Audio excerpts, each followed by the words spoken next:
Mimi Handmade xin chào tất cả các bạn nha. Hôm nay Mimi sẽ hướng dẫn cho các bạn móc hoa đào tình yêu như thế này đây. Chúng ta sẽ đính lên nón túi rất là xinh xắn luôn. Mình hy vọng là ai cũng sẽ móc thành công cái mẫu móc này nha. Nếu mà các bạn yêu thích, các bạn nhấn like video này giúp mình và bình luận ở phía bên dưới ủng hộ Mimi và một cái lượt đăng ký kênh nha các bạn. Mình cảm ơn các bạn rất nhiều luôn. Và bây giờ chúng ta sẽ cùng bắt đầu móc hoa đào nha. Với cái mẫu hoa này thì các bạn sử dụng len cũng được mà sợi cũng được nha. Mình sẽ sử dụng sợi dệt gấp gan, cỡ sợi là 2mm và kim móc của mình sẽ sử dụng là 2mm luôn nha. Ở cái phần nhụy các bạn có thì sử dụng, còn không có thì thôi nha. Cái này thêm thì nó sống động hơn thôi à. Chuẩn bị cho mình thêm cái cắt len với lại kim khâu len nữa là được. Và những cái nguyên liệu này thì mình có cung cấp đầy đủ hết luôn á. Bạn nào có nhu cầu móc cái mẫu này cũng như là muốn ủng hộ Mimi thì các bạn sẽ xem cái số Zalo ở phía trên màn hình nha. Mình cảm ơn các bạn rất nhiều luôn. Bây giờ chúng ta sẽ lấy cái màu của hoa ra và các bạn sẽ tạo cho mình một cái vòng tròn nha. Chúng ta sẽ đưa kim móc vào vòng tròn, kéo cái sợi này qua. Cánh thứ nhất các bạn sẽ móc lên cho mình là 6 mũi móc xích. 2, 3, 4, 5. Cánh thứ 6 các bạn trong móc thứ 6 các bạn kéo kéo lên xíu nha. Rồi bây giờ chúng ta sẽ đâm kim vào cái chân móc thứ 6 mà các bạn sẽ xoay qua đây, nó có một cái chân sau nhô lên nè, nhô lên của từng chân móc. Các bạn sẽ móc vào cái chân móc thứ 6 á, kéo cái sợi lên và giữ nguyên như thế này. Đâm kim vào chân móc thứ 5, kéo sợi, đâm kim vào chân móc thứ 4, kéo sợi, thứ 3 kéo sợi, thứ 2 kéo sợi và cái chân đầu tiên luôn nè, các bạn cũng kéo sợi luôn. Như vậy là chúng ta đã kéo sợi được 6 lần rồi đó. Bây giờ chúng ta sẽ đâm kim vào cái vòng tròn nè, các bạn sẽ kéo sợi nữa ha. Tổng cộng của chúng ta đã kéo 7 lần rồi. Và bây giờ chúng ta sẽ kéo sợi qua 2 vòng len trên kim nha. Các bạn sẽ kéo qua 2 vòng len lần thứ nhất, 2 vòng len lần thứ hai, lần thứ ba, lần thứ tư, lần thứ năm, lần thứ sáu và lần thứ bảy. Rồi các bạn sẽ móc lên một mũi móc xích để móc hàng móc thứ hai. Các bạn sẽ đâm kim vào cái chân móc, một mũi móc xích vừa lên đó, và chúng ta sẽ kéo sợi. Rồi đâm kim vào từng chân móc ở đây, kéo sợi hết luôn ha. Ở đây là mình đọc là 1 nè, kéo sợi lần thứ hai, kéo sợi lần thứ ba, lần thứ tư, lần thứ năm, lần thứ sáu, lần thứ bảy. Bây giờ chúng ta lại đâm kim vào cái vòng tròn, các bạn sẽ kéo sợi một lần nữa.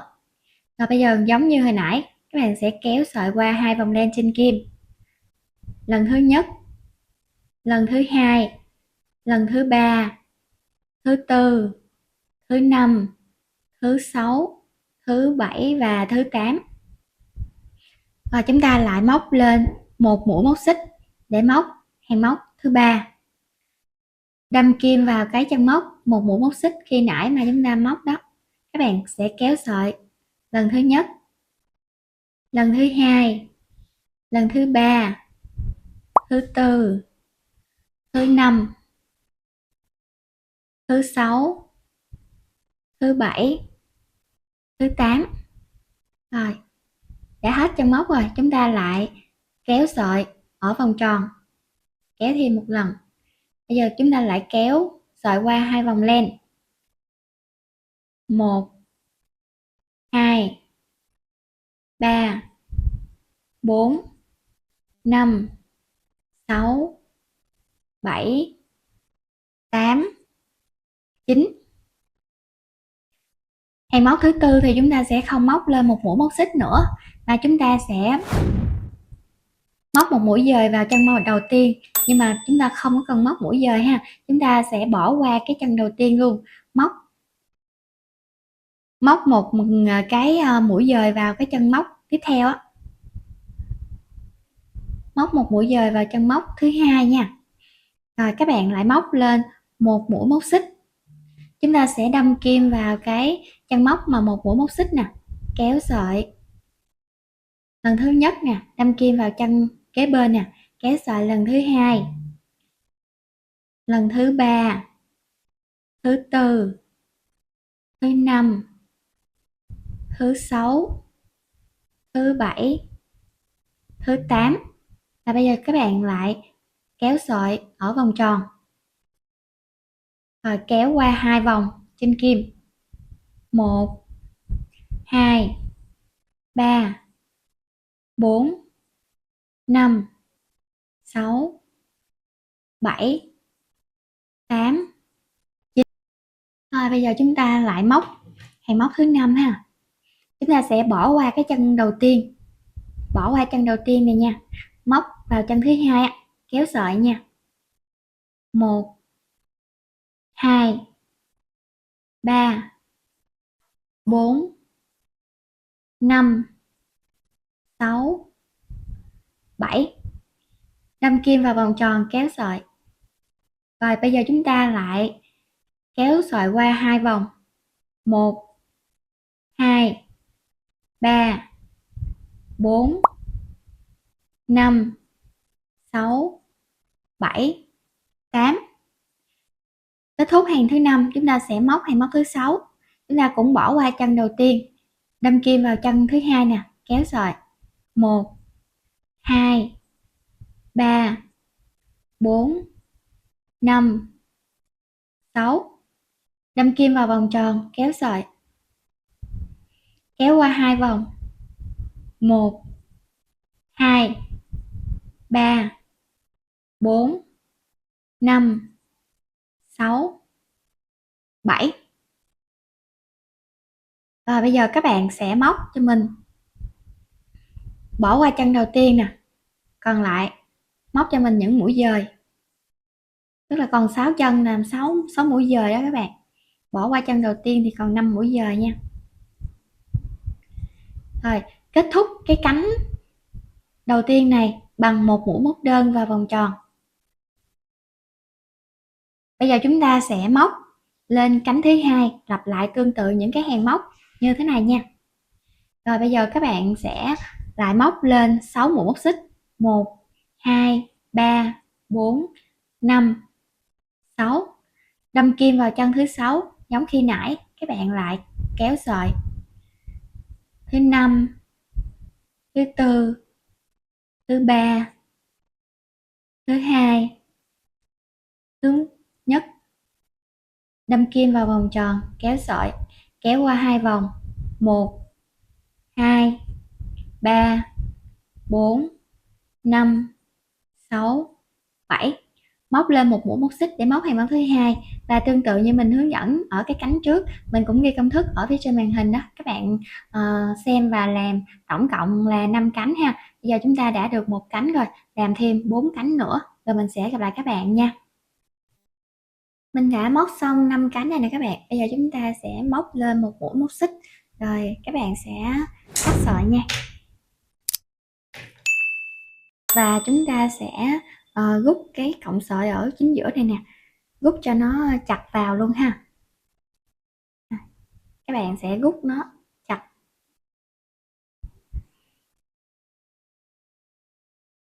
Rồi bây giờ các bạn sẽ canh chỉnh lại cái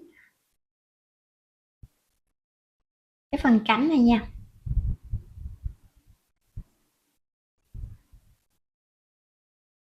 Rồi giấu cho mình cái cọng sợi thừa này.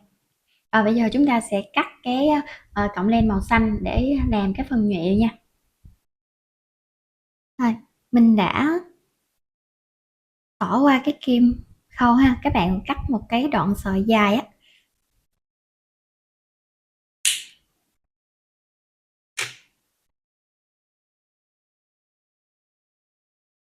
Rồi chúng ta sẽ để xuống phía dưới nè,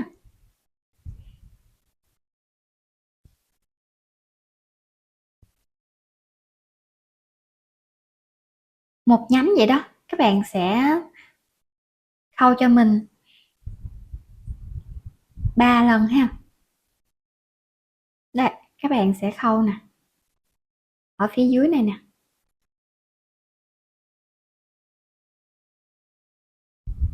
Một,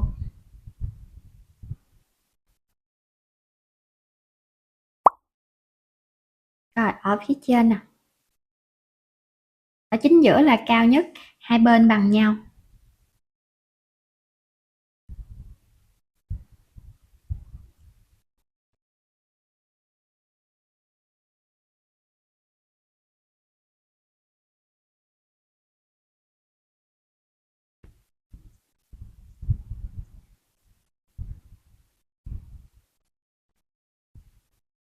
Rồi, tiếp tục ở phía bên này.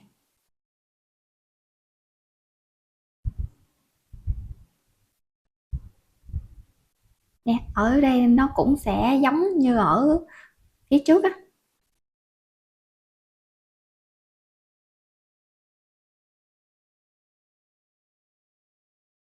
Rồi các bạn sẽ lặp lại cho mình hết trơn những cái cánh này luôn nha. Còn 3 cánh nữa đó.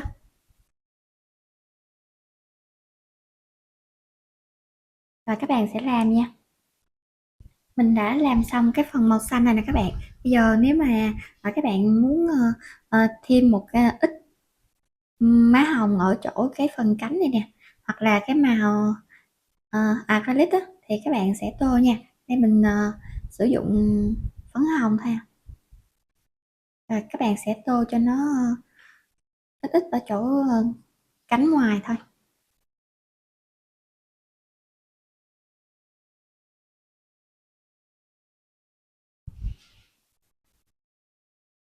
Và các bạn sẽ tô hết 5 cánh này nha. Bạn nào không có cái phần nhụy này thì chúng ta sẽ gắn cái hạt ngọc cũng được luôn nha, hạt ngọc chai á. Rồi ta sẽ đưa nó vô đây, các bạn sẽ chấm keo ở chỗ cái điểm này nè, rồi các bạn sẽ đưa nó xuống ha. Xong rồi á, các bạn sẽ chấm keo một lần nữa để cái này cho nó cố định lại như thế này luôn ha. Nè, chấm keo cho nó cố định lại để chúng ta có được một cái vậy ở phía trên. Vậy phía trên thì các bạn cho nó bung ra như thế này.